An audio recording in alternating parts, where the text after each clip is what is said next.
தென்னாட்டுடைய சிவனே போற்றி, எந்நாட்டவர்க்கும் இறைவா போற்றி.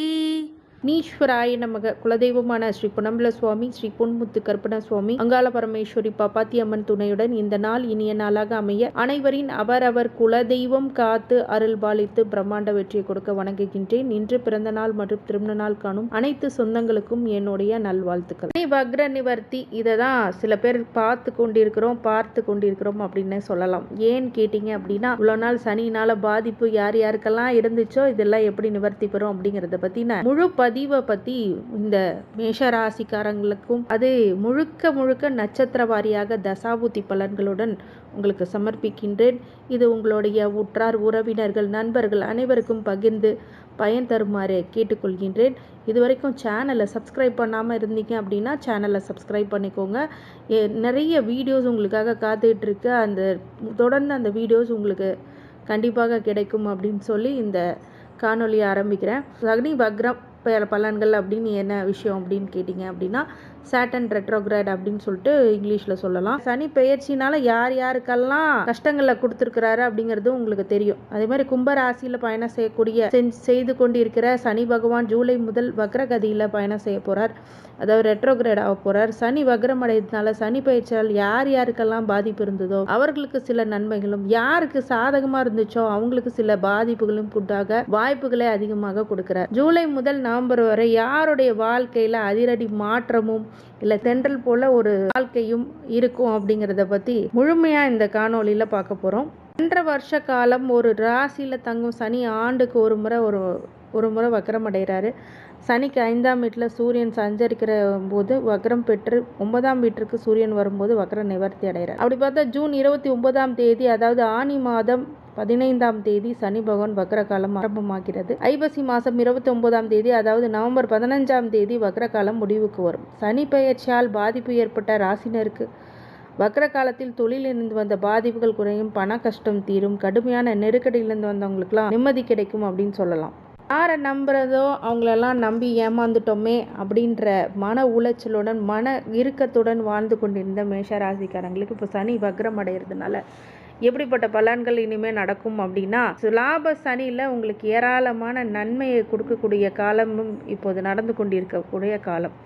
இந்த காலகட்டத்தில் தொட்டதெல்லாம் தொடங்கியிருக்கும் அப்படின்னு சொன்னால் அது ஒரு தவறான செயல். ஏன்னா ஒவ்வொருத்தருக்கும் தசாபுத்தி ரீதியாகவே பலன்களை கொடுக்க காத்திருக்கிறது. என்னதான் ராசிநாதனாக இருந்தாலும் லக்னாதிபதியாக இருந்தாலும் அவங்க திசை நடந்தாலும் சரி, பாதகமான சூழ்நிலையில் தசாபுத்தி இருந்துச்சுன்னா உங்களுக்கு கெடு பலன்களே அது கொடுக்கும் அப்படின்னு சொன்னால் அது மிக ஆகாது. ஆனால் சனி வக்ரமுடைய பாதிப்பு இந்த தசாபுத்திக்கு எப்படி இருக்கும் அப்படிங்கிறத பொறுத்து இப்போது முழுமையான விவரமான காணொலியை ஸ்கிப் பண்ணாமல் பாருங்கள். உங்கள் ஜாதகத்தை எடுத்துகிட்டு பொதுவாகவே உங்கள் நட்சத்திரம் தெரிஞ்சிச்சு அப்படின்னா உங்களுக்கு இப்போ என்ன தசாபுத்தி போயிட்டுருக்கு அப்படிங்கிறத செக் பண்ணி பார்ப்போம். இப்போல்லாம் நிறைய ஆன்லைன் இது வந்துருச்சு, அதில் போட்டு பார்த்து இப்போ என்ன தசாபுத்தின்னு நீங்கள் தெரிஞ்சுக்கோங்க. அப்படி எனக்கு தெரியல அப்படின்னா நீங்கள் எனக்கு கால் பண்ணலாம், அதுக்கும் நான் உங்களுக்கு ரெஃபர் பண்ணுறேன். நீங்கள் அதை தெரிஞ்சுக்கிட்டு நீங்கள் பார்க்கலாம். தசாபுத்திலாம் ஒன்றுமே கிடையாதுங்க. உங்கள் ஜாதகத்தில் மொதல் தசை என்ன, அது எவ்வளோ இருப்பு காலம் அப்படிங்கிறது ராசிக்கு கீழே இல்லை எனக்கு புரியல அப்படின்னா அதை எக்ஸ்பிளைன் பண்ணவும் நான் செய்கிறேன். உங்களுடைய ஜாதகத்தில் எடுத்து முதல் திசையில் எத்தனை வருஷம், அடுத்தடுத்த திசையில் முழு திசை வரும். முழு திசையாக உங்களுக்கு காண்பிக்கும். விஷயத்துக்கு வருவோம் அப்படின்றா, லாப சனியில் ஏற்கனவே 7ஆம் நன்மை கிடைச்சிருக்குன்னா சில பேருக்கு கிடைக்கலையே ஏன் அப்படின்னது, தொட்டதெல்லாம் தொடங்குன்னு சொன்னாங்க, எல்லாமே நல்ல விஷயமா சொன்னாங்க, ஆனால் எனக்கு மட்டும் நடக்கலையேன்னு எல்லாத்தோடைய புலம்புகளும் புரியுது. ஆனால் திசாபூத்தி வாரியாகவே உங்களுக்கு பலனை கொடுக்குன்றது மறுக்க முடியாத ஒரு உண்மை. ராசி பரணி நட்சத்திரம், இது சுக்கிரனுடைய நட்சத்திரம். மொத்த தசா காலங்கள் 20 வருடங்கள். என்னுடைய கால்குலேஷனுக்கு ஒரு 10 வருடங்கள் எடுத்துக்கிறேன். அதுக்கப்புறம் சூரிய திசை ஒரு 6 வருஷம், சந்திர திசை ஒரு 10 வருஷம். ஏன் என்னுடைய கால்குலேஷனுக்கு எடுத்துக்கிறேன் அப்படின்னா, உங்களோட ஜனன கால ஜாதகத்தில் உங்களுடைய தசா இருப்பு எவ்வளோ இருக்குன்னு பார்த்துக்கோங்க. எல்லாத்தோடைய ராசி கட்டத்துக்கு கீழே எவ்வளோ தசை, பிறந்த திசையிலேருந்து எத்தனை வருஷம் அந்த தசை இருக்கும் அப்படிங்கிறது தான் அந்த தசா இருப்பு. அந்த இருப்பை பார்த்துட்டு இந்த பதிவை முழுக்க பாருங்கள். உங்களுக்கு முழுமையான நல்ல பதிவாக இது கண்டிப்பாக இருக்கும் அப்படின்னு சொல்லலாம்.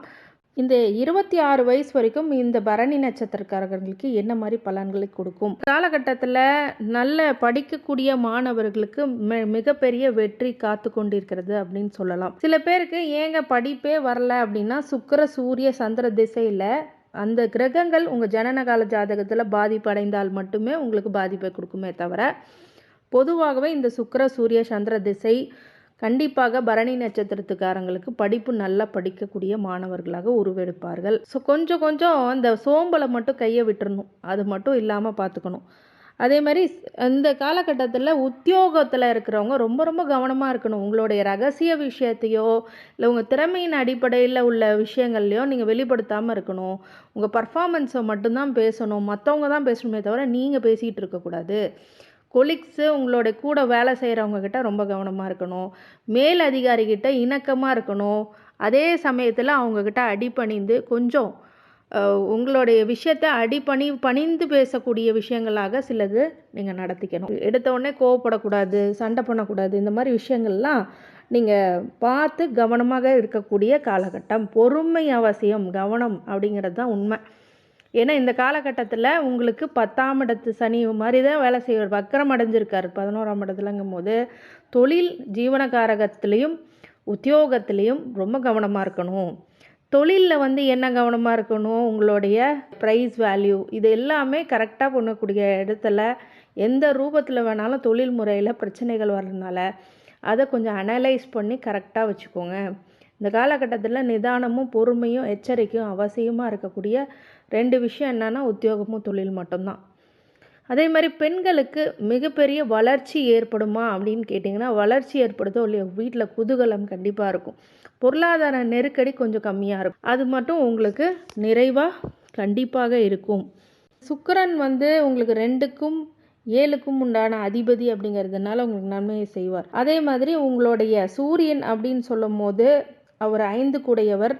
அதனால் புத்திரபாக்கியமே இல்லைன்னு நினச்சவங்களுக்குமோ இந்த புத்திரபாக்கியம் கிடைக்க வாய்ப்பு இருக்குது. சந்திரன் பார்த்திங்கன்னா 4ஆம் இடத்து அதிபதி. உங்களுக்கு சொத்து சேர்க்கைகள்லாம் அதிகமாக ஏற்படக்கூடிய காலகட்டம் அப்படின்னு சொல்லலாம். அந்த 26 வயசுக்குள்ளே ஒரு சொத்து சுகங்களை வாங்கக்கூடிய அமைப்பு அப்படிங்கிறது கண்டிப்பாக இருக்கும். வீடு மனை யோகம் அப்படிங்கிறது இருக்கும்.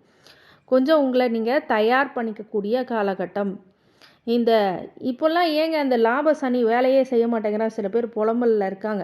இந்த லாப சனி எப்போவுமே பார்த்திங்கன்னா பொதுவாகவே இனிமே வர காலகட்டங்களில் 2025 மாறுறதுக்குள்ளேயுமே 2024 ஜூலைக்கு அப்புறம் நல்ல ஒரு மாற்றங்கள் கண்டிப்பாக பரணி நட்சத்திரக்காரங்களுக்கு உண்டு. அடுத்தது செவ்வாய் திசை 26 வயசுலேருந்து 33 வயசு வரைக்கும். இந்த செவ்வாய் திசை அப்படிங்கிறது 8 திசையாக இருந்தாலும் 1க்கும் உங்களுடைய அதிபதி மேஷ லக்னமாக இருந்தால் லக்னாதிபதி. இவர் 8 இருக்கிறதுனால இந்த காலகட்டத்தில் கொஞ்சம் கவனமாக இருக்கணும். அறுவை சிகிச்சை போன்ற விஷயங்கள் நடக்கக்கூடியதாகவும் விபத்துகள் நடக்கக்கூடிய விஷயங்களாகவும் அமையக்கூடிய காலகட்டமாக இருக்கிறதுனால மிகுந்த கவனமும் எச்சரிக்கையும் அவசியம்.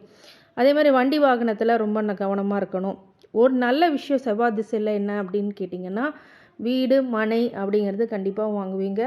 உங்களோட உற்றார் உறவினர்கள் மத்தியில் கொஞ்சம் கௌரவமான சூழ்நிலை கண்டிப்பாக கொடுக்கும். நகை நட்டு ஆடை ஆபரணங்கள் வண்டி வாகனம் இல்லை புதுசாக வாங்கக்கூடிய நிலை அப்படிங்கிறதெல்லாம் வரும். இந்த நேரத்தில் இன்வெஸ்ட்மெண்ட்னால் லேண்ட் இன்வெஸ்ட்மெண்ட் பண்ணுங்கள், ரொம்ப நல்லாயிருக்கும். அதே மாதிரி பணம் தங்கத்தில் இன்வெஸ்ட்மெண்ட் பண்ணுறது, குரு நல்லா இருந்தால் மட்டும் இன்வெஸ்ட்மெண்ட் பண்ணுங்கள். ஏன்னா குரு உங்களுடைய ஜாதகத்தில் நல்லா இருந்துச்சுன்னா அது தங்கத்தில் இன்வெஸ்ட்மெண்ட் பண்ணலாம். செவ்வாய்ங்கும் போது பொதுவாகவே செவ்வாழையை கொண்டு செவ்வாய்க்கிழமையில் செவ்வாய் ஹோரையில் முருகன் கோயில் வழிபாடு பண்ணுறது இந்த செவ்வாய் திசையை முழுக்க உங்களை காத்து சரியான விகிதத்தில் கண்டிப்பாக முருகன் காப்பாற்றுவார். அந்த மாதிரி செவ்வாய் திசையில் நீங்கள் இந்த வழிபாடு பண்ணிக்கலாம். செவ்வாய்க்கிழமை வழிபாடு பண்ணுறது ரொம்ப விசேஷம். ஆனால் செவ்வாய் திசையில் என்னென்ன வகையில் நீங்கள் இருக்குன்னா பண மோசடி நடக்கக்கூடிய வாய்ப்புகளும் இருக்கும். அப்படிங்கிறதுனால கொஞ்சம் கவனமாக இருக்கணும். ப்ளஸ் பாயிண்ட் ஏதாவது இருக்கா அப்படின்னா உயர் பதவி கிடைக்கக்கூடிய வாய்ப்புகளும் தொழிலில் மிகப்பெரிய வளர்ச்சியும் பிரம்மாண்டத்தையும் கொடுக்கக்கூடிய வாய்ப்பும் இருக்கும். இது 7.5 சனி குறுக்கிடும் போது தான் பிரச்சனை வருமே தவிர சனி வக்ரத்துக்குள்ள இந்த சனி வக்ரமாகும் போது ஒரு தொழிலில் ஒரு சில வேகத்தை நீங்கள் குறைத்து முன்னெச்சரிக்கையும் அவசியம் அப்படிங்கிறது உண்மை. ராகு திசை அடுத்தது 33 வயசுலேருந்து 51 வயசு. இந்த ராகு திசை பொதுவாக சர்வகிரக திசைன்னாலும் நல்லது நடக்குமா கெட்டது நடக்குமானா இந்த ஜாதகத்தை தான் பார்த்து முடிவெடுக்கணும். யோக திசையாக இருக்கும்போது உங்களுக்கு ராஜ வாழ்க்கையை கொடுக்கும். அவயோக திசை ஆயிடுச்சு அப்படின்னா பிரச்சனையை கொடுக்கும். ஏன்னா இதுக்கு அதிபதி கிடையாது, வீட்டு அதிபதி கிடையாது, இது ஒரு வீடு கிடையாது, அதிபதி கிடையாது. அப்படிங்கும்போது ராகு திசை பொதுவாகவே பிரம்மாண்டத்தை ஒன்று கொடுத்து வாழ வைக்கும். இல்லை அப்படின்னா கஷ்டப்படுத்தி அவமானப்படுத்தி பிரச்சனையை கொடுக்கக்கூடிய அமைப்பும் உண்டாகும். இந்த அப் அண்ட் டவுன்ஸை நீங்கள் இந்த ராகு திசையில் பார்க்கலாம். சில பேருக்கு ராகு அவயோகமாக இருந்ததுன்னா மிகப்பெரிய தாக்கத்தை கொடுத்துருவார். அடுத்தது குரு திசை 51 வயசுலேருந்து 67 வயசு வரைக்கும். இந்த குரு திசை 9க்கும் 12க்கும் உடைய திசை அப்படின்னால விரயம் சுபவிரயமாக ஆகும். உங்கள் மகன் மகளுக்கு நல்ல ஒரு திருமணம் போன்ற வாழ்க்கை அமையும். அனைத்து வகையிலுமே வெற்றிகளை உண்டாக்கக்கூடிய திசையாக இந்த குரு திசை இருக்கும். நல்ல திருமண பிராப்தம் பண்ணி வைக்கக்கூடியதாக, தொழிலில் நல்ல வளர்ச்சி ஏற்படக்கூடியதாக, ஆனால் கவனமாக இருக்கக்கூடிய விஷயம் டாக்குமெண்ட் விஷயத்தில் கவனமாக இருக்கணும். கவர்மெண்ட் சார்ந்த விஷயத்தில் நீங்கள் முன்னின்று செய்யக்கூடிய விஷயங்கள். நல்லவங்களாக இருக்கீங்க, நிறைய விஷயங்களை இது பண்ணுறீங்க, ஆனால் எனக்கு பிரச்சனை கொடுக்குறவங்க அதிகமாக இருக்கிறாங்களேன்னா கவலைப்பட தேவையில்லை. இந்த குரு திசை எல்லா பிரச்சனைக்கும் ஒரு முடிவுகள் கண்டிப்பாக உண்டு. அதே மாதிரி நல்ல குடும்ப வாழ்க்கையை மகிழ்ச்சிகரமாக கொண்டு செல்லும். அடுத்தது சனி திசை 67 வயசுலேருந்து 86 வயசு வரைக்கும். இந்த சனி திசையில் பார்த்தீங்கன்னா 10க்கும் 11க்கும் உடைய சனி உங்களுக்கு எப்படிப்பட்ட பலன்கள் கொடுப்பார் அப்படின்னா, சனி திசை வந்தால் கொஞ்சம் கவனமாக இருக்கணும். யோக சனியாக இருந்தால் உங்களை பெரிய ஆளாக ஆக்கி விட்டுரும். சிறு குடிசையில் இருந்தால் கூட அரசியல்வாதியாகவும் மிகப்பெரிய சக்தி வாய்ந்த ஒரு மனிதராகவும் நீங்கள் கண்டிப்பாக உருவெடுப்பீங்க. அவயோக திசையாக உங்கள் ஜாதகத்தில் இருக்குது பட்சத்தில் இந்த சனி திசை உங்களுக்கு மிகப்பெரிய கெடுதலை கொடுத்துரும். பொருளாதார விஷயத்தில் வாஷ் அவுட் பண்ணிடும். முழுக்க பணத்தை இருக்கிறத கரைச்சிரும், மைனஸில் கொண்டு போயிடும். இல்லை சனி திசை எனக்கு ரொம்ப நல்லது பண்ணணும்னா யோக திசையே உங்கள் ஜாதகத்துக்கு இருக்குதுன்னு அர்த்தம். அவயோக திசையானால் மட்டும்தான் பிரச்சனைகளை அதிக அளவில் கொடுக்கும். இந்த நேரத்தில் அதிகமாக செவ்வாய்க்கிழமை அந்த செவ்வாய் கிரகத்தை ஆக்டிவேட் பண்ணாதீங்க. சில பேர் கருங்காலி மாலை இதெல்லாம் போடுவாங்க, இதெல்லாம் சனி திசையில் போடக்கூடாது. அது மாதிரி விஷயங்கள்லாம் பார்த்துக்கோங்க. சனி திசையில் ரொம்ப உஷாராக இருக்கக்கூடிய விஷயங்கள் பொருளாதார நெருக்கடி கொடுக்கும், இல்லை உயிர் சார்ந்த விபத்துகளை கொடுக்கும், கண்டங்களை கொடுக்கும். இது உங்கள் ஜாதகத்தை ஆய்வு செய்த பிறகு சனி திசையோட மொற்ற பலன்களும் சொல்ல முடியும். இதை கவனமாக எதிர்கொள்ள வேண்டிய விஷயம். நோய், எதிரி, கடன் ஏதாவது கொடுத்து கொடுமைப்படுத்தும். இந்த சனி திசையில் ரொம்ப கவனமாக இருக்கணும். ஏதாவது ஜோதிடர்கள்கிட்ட நீங்கள் இந்த ஜோதிடத்தை பார்ப்பதுக்கு ஜோதிட ஆலோசனைக்கு என் நம்பருக்கு கால் பண்ணுங்கள். சனி திசை ரொம்ப சாதாரண திசை கிடையாது. 19 வருடங்கள் உங்களுடைய முழு 20 வருடங்கள் அது விழுங்கும். அந்த காலகட்டத்தில் நோய், எதிரி, கடன் அப்படிங்கிறதுலாம் அதிகமாகும். நோயுடைய பாதிப்பு, வீரியம், என்னென்ன நடக்குதுன்னு தெரியாத ஒரு நிலை, இதெல்லாம் கண்டிப்பாக நடக்கும். அதனால் கவனமாக எச்சரிக்கையாக இந்த திசையை கடக்கணும். புதன் திசை 86 வயசுலேருந்து ஒரு 99 வயசு வரைக்கும் சொல்லணும் அப்படின்னா 103 வயசு வரைக்கும் இருக்குது. இந்த புதன் திசை எப்படின்னு போது 3க்கும் 6க்கும் உடைய திசை புதன் அப்படின்னு சொல்லலாம். இந்த புதன் திசை உங்களுக்கு நிலையை கொடுக்காது, ஞானத்தை மட்டுமே கொடுக்கும். கஷ்டத்தை அதிகமாக கொடுத்து உங்களுக்கு யார் நல்லவங்க யார் கெட்டவங்கன்னு புரிய வைக்கக்கூடிய காலகட்டம். மனசுக்கு பிடிக்காத ஒரு விஷயத்த பண்ணாதீங்க. உடலுக்கு ஆரோக்கியம் இல்லாத சில விஷயங்களை தவிர்த்து வாருங்கள். இதுவே மேஷராசி பரணி நட்சத்திரத்துக்காரங்க பொதுவாகவே முருக வழிபாடு பண்ணணும். சனி திசையில் இருக்கிறவங்க பண்ணாதீங்க. பெருமாள் வழிபாடு பண்ணுங்கள் சனி திசையில் இருக்கிறவங்க. அதே மாதிரி பரணி நட்சத்திரத்துக்காரங்க பெருமாள் வழிபாடும் மகாலட்சுமியோடு சேர்த்து வழிபாடு பண்ணுறது மிகப்பெரிய உத்தமமான பலனை கொடுக்கும். இன்றையமையாதது இந்த குலதெய்வ வழிபாடு இஸ் வெரி மஸ்ட் அப்படின்னு சொல்லலாம். குலதெய்வ வழிபாடு தான் மஸ்ட்டாக கும்பிடணும். நீங்கள் இதை பிடிச்சிக்கிட்டிங்கன்னா ரொம்ப நல்லது. இந்த மேஷராசி பரணி நட்சத்திரக்காரங்களுக்கு அனைத்து ஐஸ்வர்யங்களும் சகல சௌபாக்கியங்களும் மன நிம்மதியும் ஆரோக்கியத்தை கொடுக்க வேண்டும் என்று எம்பெருமான் மகா ஈஸ்வரனை வேண்டி வணங்குகின்றேன். வாழ்க வளமுடன். திருச்சிற்றம்பலம்.